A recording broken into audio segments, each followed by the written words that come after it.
that's going to get you in the face. You might want that thing sticking out. So I know. There you I'm go. going for That's an better. aesthetic here. Right. I don't like plants. Fake plants are expensive. You're a fake plant. You're a fake plant. Oh, you're on good. Well, welcome back to the Pastor's Podcast. That's Dad, because I didn't introduce people. Who am I? Daughter? Daughter. I'm Jill. All right. Well, welcome back, you guys. We're really glad that you joined us today. And today we're going to talk about something that I think is really, really important for leaders. But you want to talk about something else first. I can do. tell. What do you want to talk about? So before we do that, I heard something funny last night. Oh, good. So I can go first if I need to, but let's each say something we either thought that was funny, heard that was funny, or saw that was funny in the last couple of days. So have you heard, seen? The last couple days? Yeah. Is there anything funny that's happened in the last couple of days that made you really laugh? And what would that be?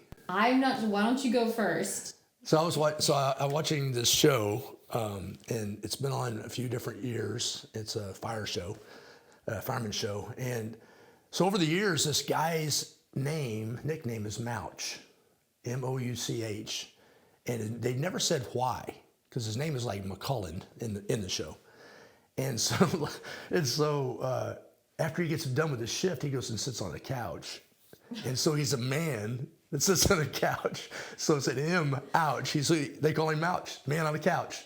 Wow. Groundbreaking. And so the people are like, I never knew why we called you Mouch, but that makes some sense. M on a couch, Mouch, man on a couch. Wow. So when I was sitting on the couch last night, I was thinking maybe that should be my nickname. It should be. When you get home, you should be Mouch. You get tired at the end of the day. That sounds like a good place to sit. So that was my funny thing. So what's your funny thing? I mean, I don't know that I have one, to be honest with you. I don't have good funny stories. You can't just ask me to be funny. That's like Finding Nemo when they ask the clownfish to tell a funny joke because he's a clownfish. Well, so we'll call you Wouch, woman on the couch. No, that would be Mom. Woman on treadmill. There you go. Windmill.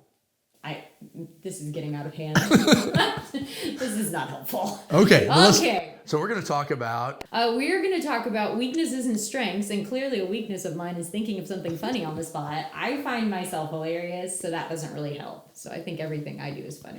Are we talking about different subjects now? I don't know what we're doing. Okay. Strengths and weaknesses. Strengths and weaknesses. That's what we wanted to talk about today. We've talked about a couple of things in relation to business and different ways to be a good leader, but I do think that this one is very, very important because a lot of people want to do everything, or you don't mean to, because we've all heard you're better together, that you need to have a team around you. You'll go, faster by yourself, but farther together. We all know these things. Right. We've heard them. This is not new information. But do we understand when we need to bring somebody else in or when other people need to do it completely? I don't know if people always understand where their limitations are. So this is a really cool way. You've taught me this for years, even before I was on staff at the church, to assess what are your weaknesses and what are your strengths. And neither one of those things are bad. They're very good things, both of them, to know. So obviously we think, strengths are so amazing, weaknesses are terrible. That's not true. Weaknesses, and we all know this, are opportunities. But when you know how to spot both of them, they're really powerful.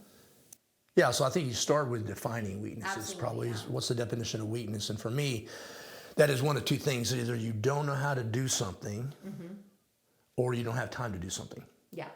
So you always want to play towards your strengths, because I feel like if you spend a lot of time trying to shore up your weaknesses on your own, then you have less time and focus and energy to do what you're really good at. Yeah. And so nobody's really good at everything. So whatever your strengths are, flow in that, dive in that, work really hard to be extra good is what God's given you in your strengths. But you do have to compensate for your weaknesses somehow. You do. And before we get too deep into this, I want to make a disclaimer. We're not talking about the fact that if you're very direct and mean to people and you have a bad approach to people and you say, well, my strength is being direct, not being nice. That's not the same thing. Yes, you are a direct person, but you need to be able to harness that in a way that you're loving to other people. I use the example because I have a problem with that. So there's weaknesses that we work on because there are things that just can be enhanced. Our strength of personality sometimes can come off bad, but we can always soften our approach. But weaknesses we're talking about, and he's going to talk through that in just a second. I just wanted to make that disclaimer that don't use your strengths as an excuse to not care about people. Yeah. Because I think some people go, well, that's not a strength of mine. I'm sorry. I had a teacher one time that told me, if you come to me and tell me a sad story of why you didn't get your homework done, I'm going to tell you, I'm sorry, one of my strengths isn't empathy. That's too bad. And I was like, oh, wow. I am 20 years old and I know that's not right. So that's where that's coming from. But back to that. Yeah, no, I think when we talk about weaknesses on this podcast, we're talking about structure of your team and your everyday work life. So if you're good at numbers or you're good at music or your strong suit is planning, then flow in that. Right. And then all of a sudden, if you realize that there are something that you've been asked to do or need to do and you don't know how to do it, then you need to hire somebody for it. Mm-hmm. Or in some cases you do know how to do it, but you have so much on your plate that you need to hire somebody because you don't have time to do it. So using the church example, I can't sing, so we need a worship pastor. So we're going to hire to my weakness, which is can't sing. So I'm preaching, but I can't sing. So we need to have worship. And so we need to hire a worship pastor. Yeah. Then all of a sudden you say, well, okay, you've been an executive pastor before and you're good with numbers and you're good with planning and structure and coaching and whatever. But all of a sudden you have this big team around you and now I don't have time to do that. Right. So I would consider that a weakness. And so you would want to hire to that weakness, which means you want to hire like an executive pastor or two or three to make that work. So that's what I would say. So you need to flow in your strengths of work, your work day and the gifts God's given you. And then when you have the weakness of don't know how to do it or don't have time to do it, you need to hire towards that. Yeah. Okay. And then I think what happens is then it's kind of the biblical model of Jesus and the disciples. So he had these 12 disciples, but it's very clear in the Bible that he spent time really with 3 or 4 more than he did the other 8 or 9. Okay. Right. And then there were people on top of that. Because he pulled the 12 out of a bunch of people that followed him. Right. So there were more people besides just the 12. Yeah, and then the Moses and Jethro story, right? So Jethro, Moses' father-in-law, saw Moses having to deal with all the tribes and all the people. Moses needed to hear this podcast. And well, he can't. He can't. Moses influenced this podcast. Thank you, Moses. He did. Yeah. Not Moses Malone, the basketball player, Moses in the Bible. He's made that mistake. Yeah. Not since he's been a pastor, but when he... Yeah, I got saved, I think we talked about it at 31 years old, but in high school, my favorite basketball player was Moses Malone. So on my license plate on my car, it said Moses 13. 13 was my basketball number. And so there would be people that would say to their daughter, you should date him. He's a Christian. And I was not a Christian. I was just a basketball fan of Moses Malone. That's nice. So we're not talking about Moses Malone. We're talking about Moses in the Bible. Nice and he had so many people that he had to meet with that his weakness was he knew how to do that, but he just didn't have time to do it. So he needed to hire towards that. And in that statement, what he did is he then took tribal leaders and said, I need you to deal with this set of problems. And when the problems get to be too much, come to me. Yeah. And so he had less people reporting to him. So there's a couple of biblical models in what we're talking about today of compensating for your weakness. If you don't have time to do it, you need to add staff or team around you to do it. And then I think when you do that, I think that there are team members very close to you that you could hire, that you can trust, that know your personality and how to get to the end. And if you can find a couple of really good ones, Jill was one of those, and I had another friend of mine. He would do the operations, Jill would do the ministry. They would work together, and then I would have meetings with them, and then I would go home and write in my office, study, and just knew that they could carry the ball. And I didn't give them much direction. I just said, here's the outcome, and I knew that they would get there. The journey might be a little more crooked or uphilly in their estimation, but I knew they were going to land in the same spot. I knew they were going to communicate back if they had a problem or it wasn't working. They're going to come quickly back and inform me so we can shape it. Then I think there are a second group of people that would be like Jill or our friend Steve that have the potential to be really sharp like that. And so I'm going to spend a little time with them, not totally give that to Jill and Steve in this case. They would be over that person or two or three people. But I also want to spend some time on the side to help develop them because I see the potential in them. And then there's a third group of people that, you just don't have time And it may take longer to develop those people, and therefore that's where Jill and Steve in this case, or the executive pastors, would spend time directing those people and pulling potential out of those people, seeing potential in those people, trying to develop those people. Right. And then what I'd want to do is I want to be around all of those people, but I don't have time now, the Moses and Jethro thing. So what you do then is you have a corporate setting. So if I did a chapel, or I would do a leadership with a group of people, I would pull in the 50 or 60 people, spend the hour with them, and then I come back, and now I'm spending primarily most of my time with my 2 executive pastors or a few I want to develop. So. Yeah. And everything he just explained was really good, but I just want to make a quick side note to all of you people who are wanting to be changing like leadership position and growing in your leadership, and right now you're working under a good leader. He said something really interesting when we were talking about this before we filmed, and you just said it again. If you want to be some really key things, if you want to be that go-to person that runs with the ball, basically, the things that that leader needs is they need to be able to trust you. So they need to be able to know you're going to get things done, which you said, and they're going to need to know that if you don't know how to do it, you're going to ask a question. And then they're going to need to know that if something happens that they should know about, you're going to tell them, but you don't have to come tell them everything. Right. But if something goes wrong and they need to be aware, they can trust you to communicate, both if you have a question or if something goes wrong, and they can trust that you're going to get it done. So if you want to be somebody like that, make sure their leader can trust that you can get it done. Ask a question when you don't know, because running off in the wrong direction is not helpful. Yeah. And make sure you communicate back. Those are really key things to being able to provide a strength to your leader who doesn't have time to do that job. So I thought that was a really good point. You know, and I tell people that I hire, if they don't know, they should ask. And I've had some leaders over the past that haven't asked questions the first 30 or 60 days.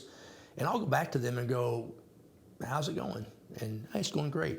And I said, I know it's not going great. Yeah. And I know you have questions. Why aren't you asking me questions? So I think you're right. I have a hard time trusting people that don't ask questions when they're new, because I've been new and I always have questions.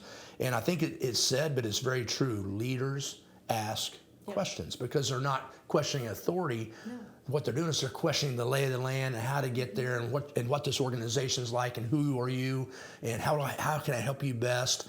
And by getting context in the lay of the land and the organization and how a leader functions that you're serving, that leader should be open to you asking questions, and you should ask those questions. And if you are the leader, you should not be intimidated by someone that's asking you questions, because most of the time they're simply wanting to know so they eventually can help you better. So, and it shows humility when you're asking those questions. If you're new and you're like, hey, I understand how this works over here, but this one piece I'm missing. Like if I'm that leader, I'm like, great, this person doesn't think they know everything. Let's have a conversation. So that's really good. So yeah, everything you described, it was really cool if you guys noticed it. So he described what the weakness was, right? So you assess, can I do this? No, that's a weakness.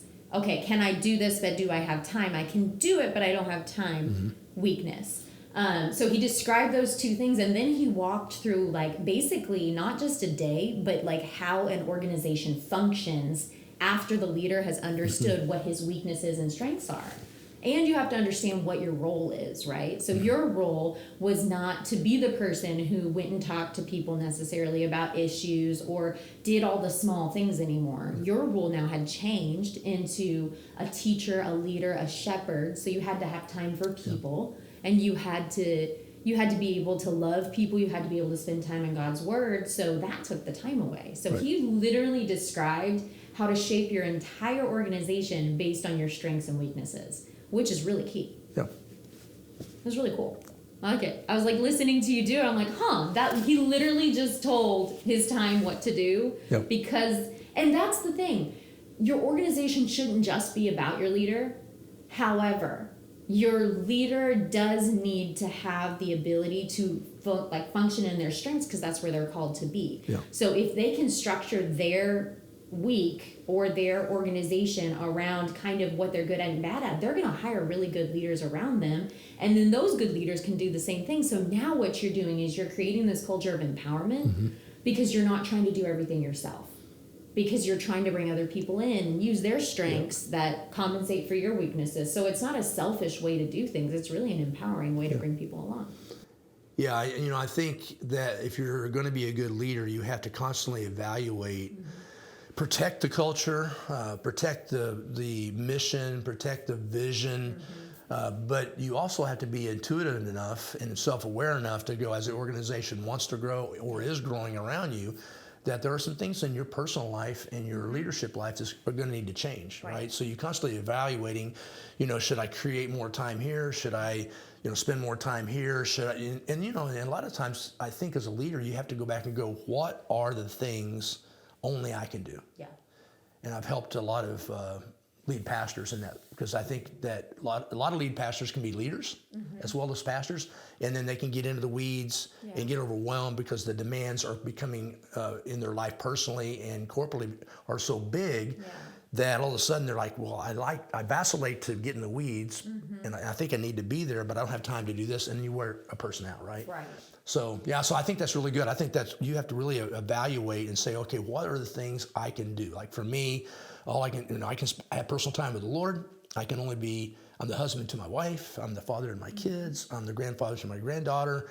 And those are the things that I can do. Nobody else can do, right? And then you start going, okay, if I'm going to be the vision caster, that's on me. If I'm going to be the governance person working with my board, that's on me. If I'm going to be the primary teacher, that's on me. And then from there, what else do I have time to do? And if I don't have time to do it, I've got to be willing to delegate and then keep people accountable to it. Yeah. And you taught me that too while I really liked to do video and create things, and I would get stuck.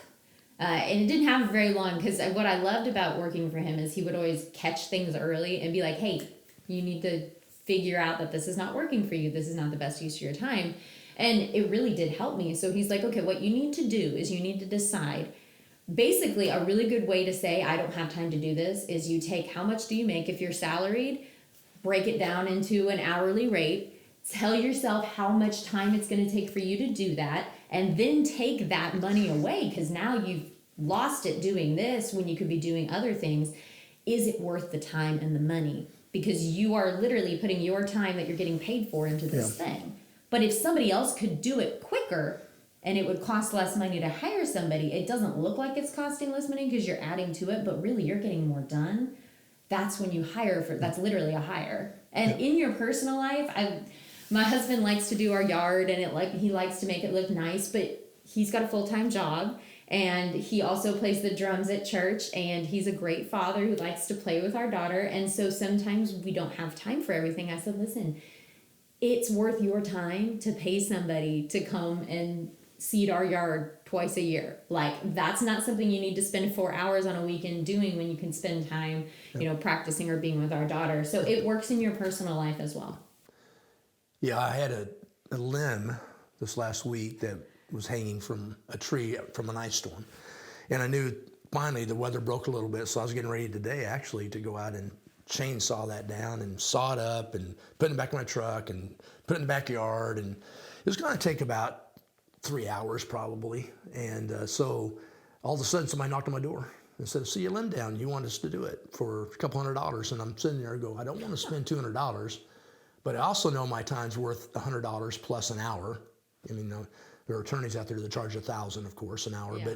But in that same determination, I sit there and the person goes, and we'll make it look nice. She's trying to sell me on it, but she didn't know I was thinking about my time. Yeah. So I'm like, this is going to take me about 3 hours probably to do on my own. Plus, it's a little risky for an old guy to climb a ladder and then try to, all that went through my mind a little bit too. And I'm like, okay, you can do it. And so they came back in 20 minutes. And 20 minutes later it was done because they had the 20 minutes versus 3 hours. They had the right people and the right equipment, and I'm like, that was well worth it. And no one got hurt. So that's the point, right, that you're making, is that you really have to equate what's my time worth, and then should I just contract that out? Should I farm that out? Should I sign that out? It makes a lot of sense, Because you can't, like he said, he's the husband to his wife. Like my husband is, my husband, and time with me is a lot of times what gets sacrificed when we have to clean, or we have to, not telling you not to clean your house, but there's a time when you go, okay, we are maxed out. You only have so much time.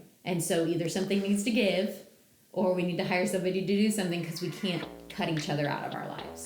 Yeah. So it's a really good way just to assess your life, not just your leadership. Strengths, weaknesses, flow on your strengths, compensate for your weaknesses, and believe that you'll find your leadership will be flourishing. Yep. Well, make sure you guys are subscribing if you haven't yet. Make sure you're sharing this podcast. These are really just, I really love having these discussions because these are principles that have shaped my life that I just have realized that as we talk, wow, I have known this for a while, and it's, because I've had a conversation. So make sure you're sharing this, make sure you're empowering other people, and hit up becomingresources.com. We have more content there that can help you become a better leader. And we believe in you, and we want to see you become the person that you have been created to be.